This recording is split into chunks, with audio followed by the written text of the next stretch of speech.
Zdaj je na vrsti Mojca Makova iz Haležan, ker je imela predavanje na temo neenakosti v zdravju, ampak mi od vas že to v mesecu dni, to je najno drugo skupno predavanje, tako da moja žena, da sem ne. Moja žena, da je sumljiva. Ja, moja žena, da je sumljiva. Tako da nekako me je Mojca prisilila, da dam ne toliko barvo, koliko ton uvodni tvojimi predavanje in bi ga izkoristil priložnost, da bi povedal par besed o neenakosti v splošnem. Samo ne tisto, ko je barvo pogrunto, ampak tisto, ko je pogrunto Richard Wilkinson, ker se mu zasluži Nobelovo nagrado. In temeljno delo njegovo je ta knjiga, ker je pred kratkim prevedena tudi v slovenščino, velika ideja, zakaj je enakost boljša za vsega, sem je še ne videl, ker sem originalčito. V Lendarju imajo, v Soboti še nemajo, ampak njegovo odlično predavanje je dosegljivo na TED. Če idete na TED, pogledate, date Wilkinson raziskavnik, da vam to našlo.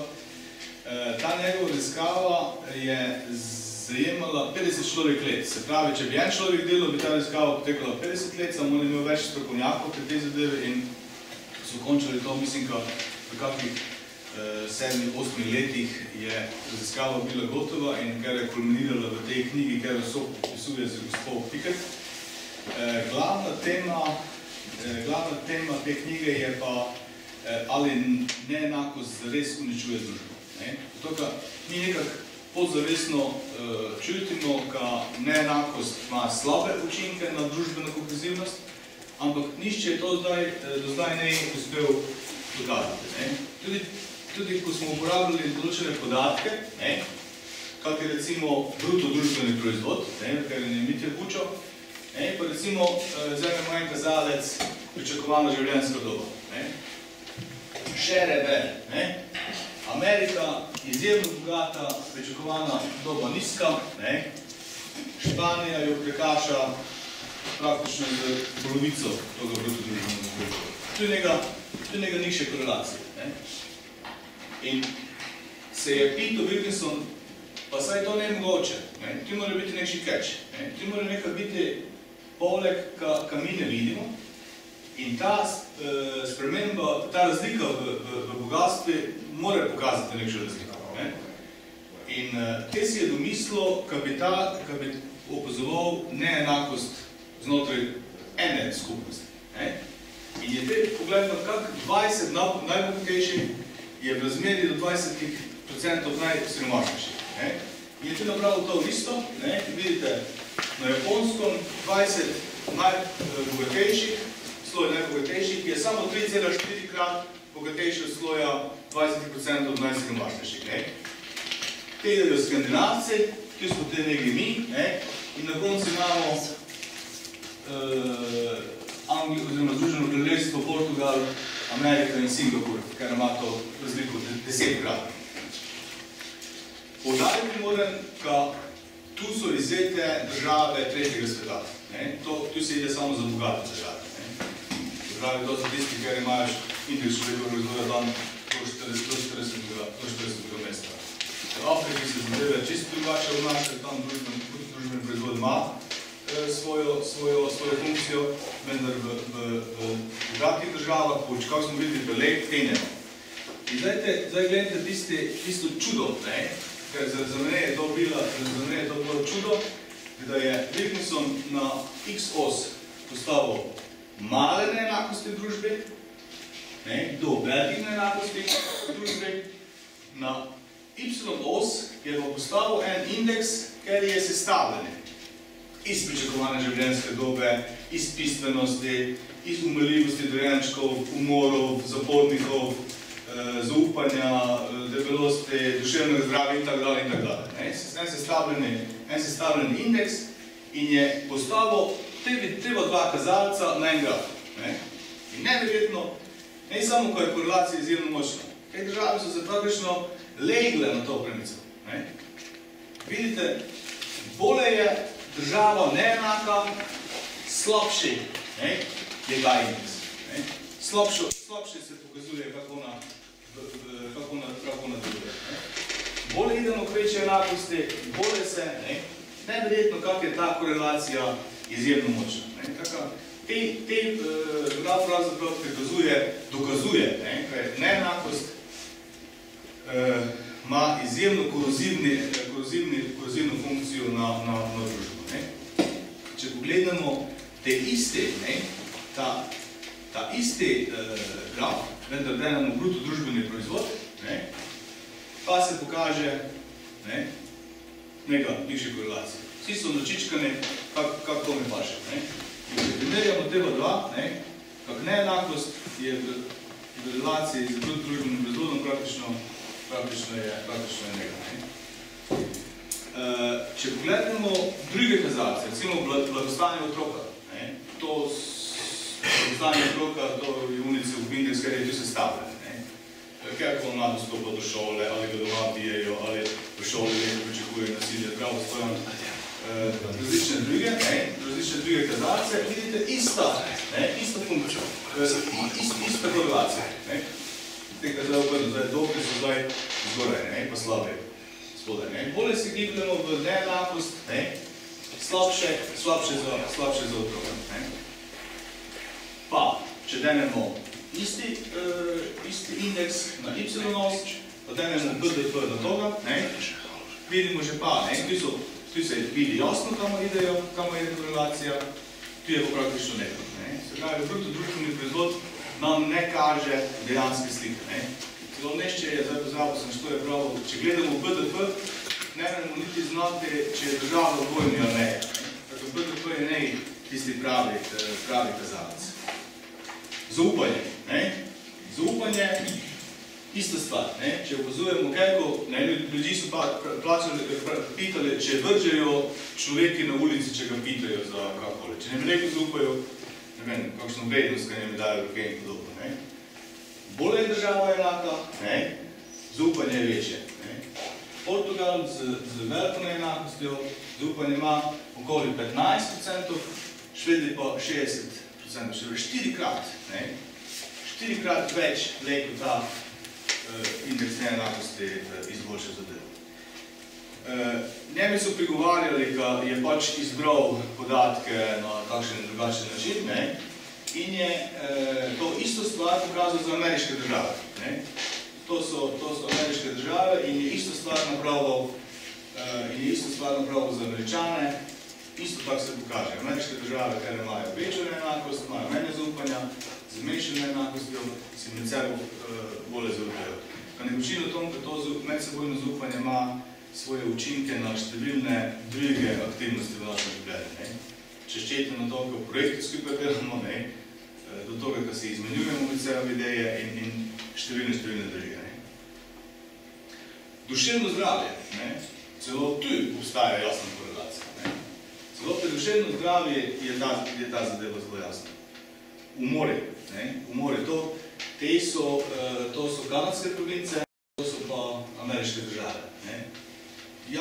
Jasno se kaže ta korelacija. Zaporniki. Število ljudi, odstotek zapornikov na 100.000 prebivalcev, iz enakih družb v neenake jasno čisto narašča. Mogoče to ne kaže na to, da je kriminaliteta v neenakih državah veliko večja, ampak tudi družbeni sistem je nagnjen k tomu, da močneje stisne manjše prekrške. To poznamo v družbenih državah, vsakšno figo te bezadnosti. Socialna mobilnost. Se pravi, ali sin bogatega očeta, siromašnega očeta, lejko brata, direktor zavarovalnice, se kaže v tom, da že pa, v neenakih družbah je ta možnost izjemno majhna. V bolj enakih družbah je pa ta možnost večja. Prehajanje med razredi je v bolj enakih družbah večja. Konec koncev, Američani imajo American Dream, ko pravijo, vsakome je možno ustvariti svojo lastno usodo. In Wilkinson jih malo, kak Anglež, jih malo, kako bi se izrazil, zavrkal, komu prijazen. Pravi, če ščete ameriški sen, idite na Dansko, tam je problem možen ameriški sen, ne pa v Ameriki. Ne? In končno, tisto, kar je pa potrebno poudariti, je to, ali to ide za statistiko. Ne? Ali tisti, ki so bogati, imajo odlično zdravje, ne? Menjšo možnost, kot imeli duševne bolezni, in siromašni pač kvarijo statistično povprečje. Tudi Strijec šel v analizo in ugotovil, da to ni res. Je res, da siromašni za bolj siromašno trpijo bolje, ampak v neenakih družbah tudi bogati trpijo. In poskuša se Wilkinson to tako razlagati v tom zato, ker če obstaja velika razlika in nešče, ker iz višine pade nizko, doživi veliki proces. V neenakih družbah je ta dosta menjši. Se pravi, obstaja ena varovalna mreža pod njim, ker nam je omogoča, da ne pade tako, on sicer zna, da je osnovne svoje funkcije leko zadovoljiv, kad njegova deca ne dolačna, kad ne njegovo dete brez domec.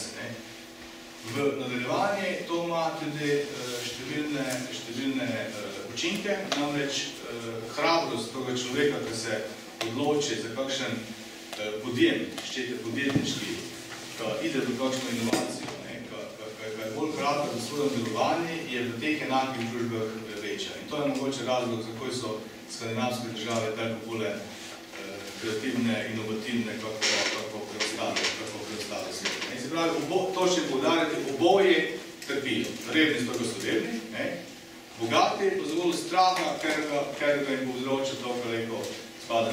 Oni so to merili z kortizolom, ker je povzroča stres in tako podobno. Kaj sem v Mojca, your turn.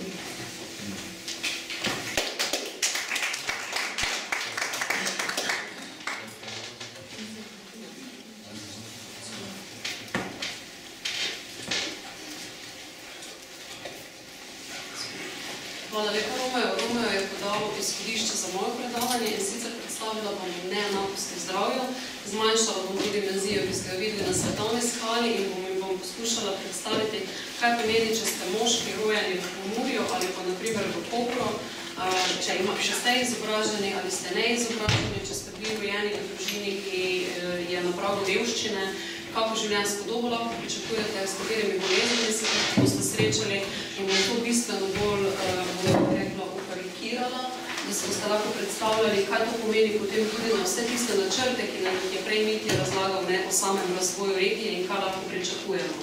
Torej, moji podatki bodo bazirali na publikaciji in sicer neenakosti v zdravju v Sloveniji. To publikacijo smo pripravljali skupaj z Ministrstvom za zdravje, z UMAR-jem, statističnim uradom, kjer smo poskušali povezati te stvari, ki jih je že Wilkinson na ravni tako rekla, skoraj celega sveta raznih tretjih držav. In sicer splošno znano nam je, da socialne determinante zdravja, kje ste rojeni, koliko ste stari, kakve so vaše genske predispozicije, na to načeloma nimate vpliva. Torej, če ste rojeni v Murski Soboti oziroma v Rakičanu v porodnišnici, mami, ki je stara 30 let, ki je prej imela, naprimer, duševno, kakršnokoli predispozicijo duševno bolezni, na to pa Bogu v tem trenutku nimamo vpliva.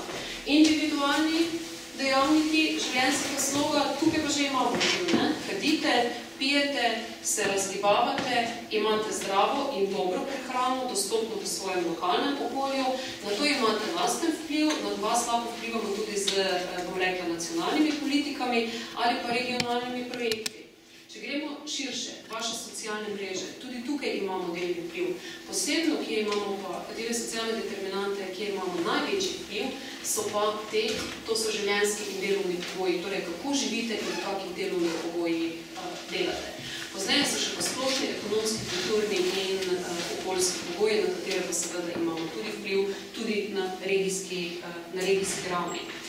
Kaj so neenakosti v zdravju? Jaz bi tukaj mogoče predvsem opozorila na zadnji del stavka in sicer torej razlike v zdravju oziroma v vaših zdravstvenih izzivih med družbenimi skupinami z različnim socialno-ekonomskim statusom. revni, izobraženi, neizobraženi, bogati, to, kar je že Romeo nakazoval, ki jih lahko preprečimo in so zato nepravične. Torej, mi na te razlike lahko vplivamo, če jih poznamo. Če teh razlik ne poznamo, ne vemo, na kaj vplivati. To korelacijo danes poznamo in na te razlike bi lahko vplivali. Kako, bom povedala v zadnjem slajdu. Vmes bom pokazala par statističnih podatkov za Slovenijo, ki izhajajo predvsem iz te publikacije. Ne bom šla v podrobnosti, ne bom predstavljala za vse bolezni, ker je potem bila predstavitev predolga, ampak rada bi vas opozorila, da ste mogoče pozorni na barve, ker ne bi govorila o številkah. Torej, govorim o razdelitvi slovenskih občin na kvintile, glede na stopnjo registrirane brezposelnosti. Ko govorimo o socialno-ekonomskem položaju določenega prebivalstva ali regije, predvsem izhajamo iz tega, kak je naš dohodek, kakšni poklici imamo oziroma zaposlitev in predvsem izobrazba vpliva na to. Ali ste izobraženi, niste izobraženi in tukaj so največje korelacije potem tudi za samim zdravjem. Torej, če se osredotočim na našo regijo, regija Pomurje ima dokaj slabe zaposlitvene oziroma visoko registrirano stopnjo brezposelnosti. Leta 2004-2008. Enaka razdelitev glede na osnovo za dohodnino na prebivalca. To bom pozneje povezala z eno od večjih vzrokov za umrljivost v naši regiji. Torej, tudi če tukaj gledamo, je osnova za dohodnino na prebivalca v pomurski regiji bistveno nižja, kot je pa na primer v zahodni Sloveniji. Največja neenakost v Sloveniji se kaže med vzhodno in zahodno regijo, zaradi tega tudi verjetno razdelitev pri kohezijskih sredstvih. Primerjava kazalnika primanjkljaja po slovenskih občinah z vidika ekonomsko-izobraževalne komponente. No, tukaj smo že povezali indikatorje, ekonomske in izobraževalne, ter ugotavljali, da je naša regija v primanjkljaju, oziroma celotna vzhodna regija v primanjkljaju, oziroma to je ta tako imenovani deprivation index. Potem pa poglejmo moške, incidenco raka glave in vratu. Zakaj sem zbrala to incidenco? Ker je najbolj povezana z našim življenjskim slogom. Torej, če pijete, če ste moški, pijete, hkrati kadite, imate nizko izobrazbo, živite v Pomurju, imate bistveno višjo incidenco, da boste zboleli za rakom glave in vratu. Mislim, da številke oziroma te barve, rdeča in potem tudi vijoličasta, ki se pojavlja v naši podravski regiji, sta dokaj alarmantni. Eden izmed, ker smo prej govorili o hrani, sem vesela, da sem tega zbrala, sicer tu manjka en indikator, pa ste videli, bom takoj razložila, in sicer delež prekomerno hranjenih, torej debelih, glede na socialno-ekonomski položaj. Spet korelacija med tem, kak imate dohodek, vašo izobrazbo in med tem, ali ste predebeli. To je zdaj za celo slovensko povprečje in sicer, če ste modra barva, manjka pa socialno-ekonomski položaj, če vidite, to mi je zmanjkalo tukaj na slajdu, in sicer temno modra barva leta 1997 pomeni nizki socialno-ekonomski položaj. To pomeni, imate nizko plačo, ste neizobraženi, kar pomeni to, da boste verjetno oziroma ste predebeli. Srednji socialno-ekonomski položaj, imate indikator 25, višja izobrazba je zelena barva, je indikator 21. Če to slikamo na leto 2007, vemo, da se tudi pri višje izobraženih dviguje telesna teža, torej prekomerno prehranjeni otroci in tako naprej so tudi pri višje izobraženih. Ampak pogledajte, še vedno je trend isti. Izobrazba, dohodek, poklic, zaposlitev vplivajo na to, kak je življenjski slog živite. Še vedno ga lahko preprečujemo in še vedno je nepravičen. Zato sem opozorila to v prvem slajdu. Govorili smo o umrljivosti, seveda vpliva na to, kako se bo naša regija v prihodnje razvijala. Imamo kadre, ki jih bomo lahko izobrazili, imamo kadre, ki jih bomo lahko zaposlovali, kdo je naš, na kom bomo gradili razvoj naše regije. Če je ta mortaliteta med najvišjo v Sloveniji, imamo bistveno nižje možnosti za razvoj kot pa zahodna Slovenija. Najbolj pomembna poleg umrljivosti in koliko let se boste očakali, kako dolgo boste živeli, in predvsem mojega vidika pričakovana leta zdravega življenja ob rojstvu. Ta leta, ki jih tukaj nakazujem, so ob rojstvu po spolu, ampak to pomeni, če sem jaz v tem trenutku stala 36 let, koliko zdravih let še lahko čakam do takrat, ko bom zbolela. Zdaj pa pogledamo ta dva indikatorja. Če vidite, barve se dobro vidijo. Rdeča in vijoličasta sta ženske in moški v Sloveniji, medtem ko je pa EU27 povprečje zgornja modra barva za ženske in zelena barva za moške. Vidimo, da smo v letu 2009 padli in to za dobrih 5 let. To pomeni, da moj sin, ki je rojen leta 2008, lahko pričakuje, da bo zbolel 5 let prej, kot pa otrok rojen na Švedskem v istem trenutku. Kljub temu, da je njegova mati višje izobražena, da ima dostop do izobrazbe in tako naprej. To je alarmantno. To je 5 celih let. To pomeni, ko bo star 55 let in še ga bo čakalo 8 let dela do pokojnine, prejete pokojnine, če jo bo spravil, bo on že po 55 letih zbolel.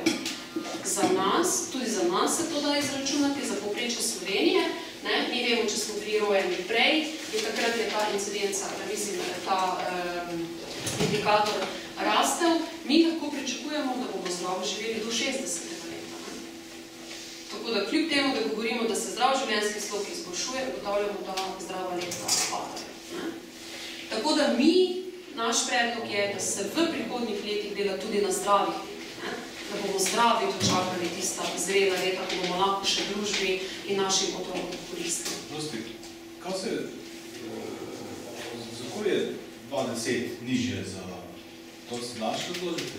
Zaradi ekonomsko-socialnega položaja Slovenije, v 2008 se je začela recesija, nižati so se začeli dohodki, višati se je začela brezposelnost, ki je bila vpliva na življenje populacije.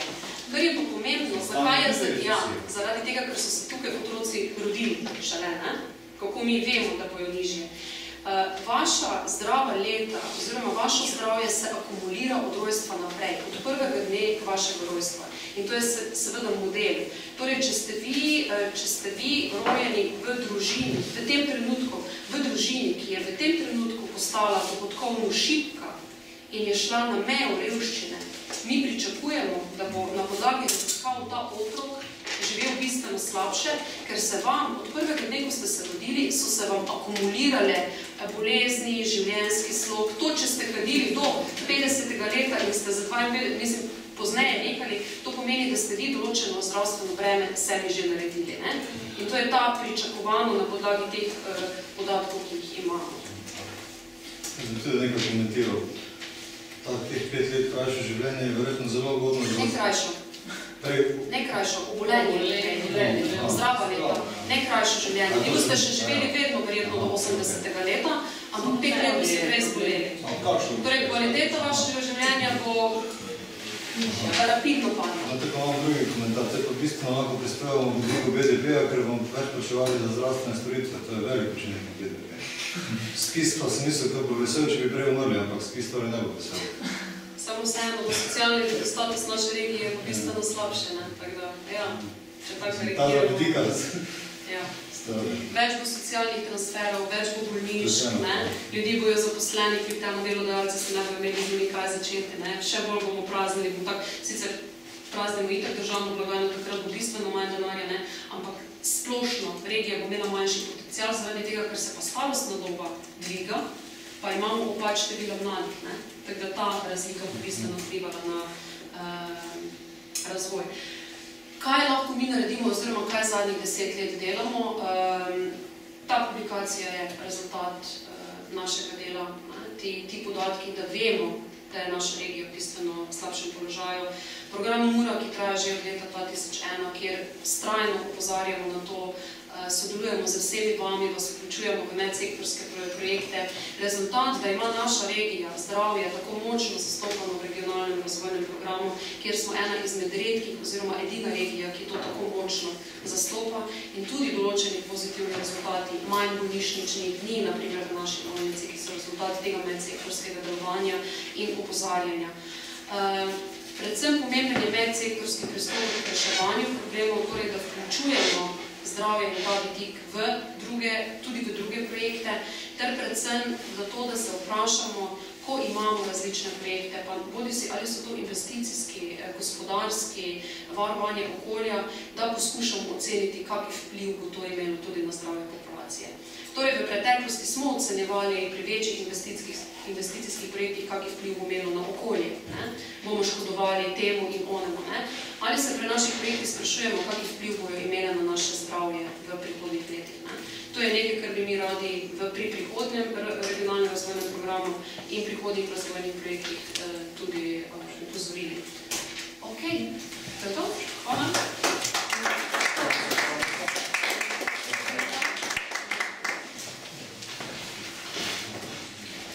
Je še kakšno vprašanje za diskusijo, komentar, kritika? Ker jaz moram naložiti slajde. Gospod Mure, izvolite. Ja, en komentar v obliki navideznega vica. Človek iz teh krajev je šel zdravniku, pa mu reč, da slabo vidi ljudi, ki so na oni strani ceste. In zdravnik je z teh vidikov pregledal, kot je gospa govorila, pa mu rekel zdravnik, manj masno jest, manj kadit, manj pit. In njegov poziv je bil, pravzaprav mi je vseeno, če vidim čez cesto. Skratka, kadrovski del zgodbe, volja ljudi, da se tako obnašajo, kot smo zdaj slišali, da bi se morali, je najbolj resna tema. Je tudi kulturološko in zgodinsko povezano, zakaj smo mi v takem stanju in zakaj se mi tako prehranjujemo, to niso mi tako povedali z enim projektom odpravili vse te zadeve. Je pa alarmantno povemo, da naprimer moški, ki je rojen, kot sem prej, to nisem zaključila, v Rakičanu, in je imel, ne vem, osnovnošolsko ali pa 3-letno srednjo izobrazbo, se lahko zgodi, da bo živel, oziroma velika verjetnost, da bo živel 8 do 9 let manj, torej prej umrl, ne govorimo o zdravih letih, kot pa nekdo, ki je rojen, naprimer, v Kopru in ima enako izobrazbo. Tako da ta razlika je pa tudi alarmantna.